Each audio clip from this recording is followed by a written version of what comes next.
شايف نفسك يا وسام ملهم لولادك في ايه؟ ممكن ما اقدرش افكر كتير عقبال ما ارد على السؤال اني اعرف انا ملهم ليهم في ايه.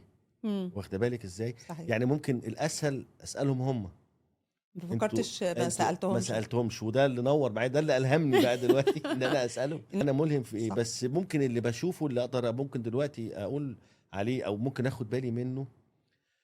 انا عموما حد مرتب جدا وحد منظم جدا وده ستايل حياتي يعني. امم. فممكن يكون الطريقه دي واللايف ستايل ده الخاص بان احنا لما نيجي نروح مشوار او نيجي نعمل حاجه، فابقى منظم الموضوع، ببقى مرتبه، ابقى مثلا لو عايزين نروح من كذا حته لكذا امم. حته، ايه خط السير عشان ابقى عارف همشي من فين لفين، ما اعديش على الحته تاني مرتين. ده ستايل في التعامل معاهم، ليه نظام وليه تخطيط.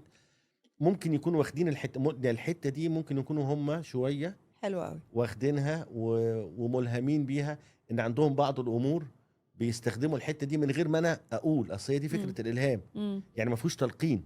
لا لا، انا ما لما اجي فيهوش. بالظبط اه، مش هاجي اقول اكيد. لك اعملي واحد اتنين تلاته، ده حاجه تانية. امم. لكن الالهام دي حاجه ما بتتقالش. امم. انت بتعملي حاجه فبتلهمي حد بالموضوع ده او امم. بحاجه تانية خالص. فهي دي النقطه اللي انا ممكن اكون شايف ان انا ملهم ليهم فيها. طب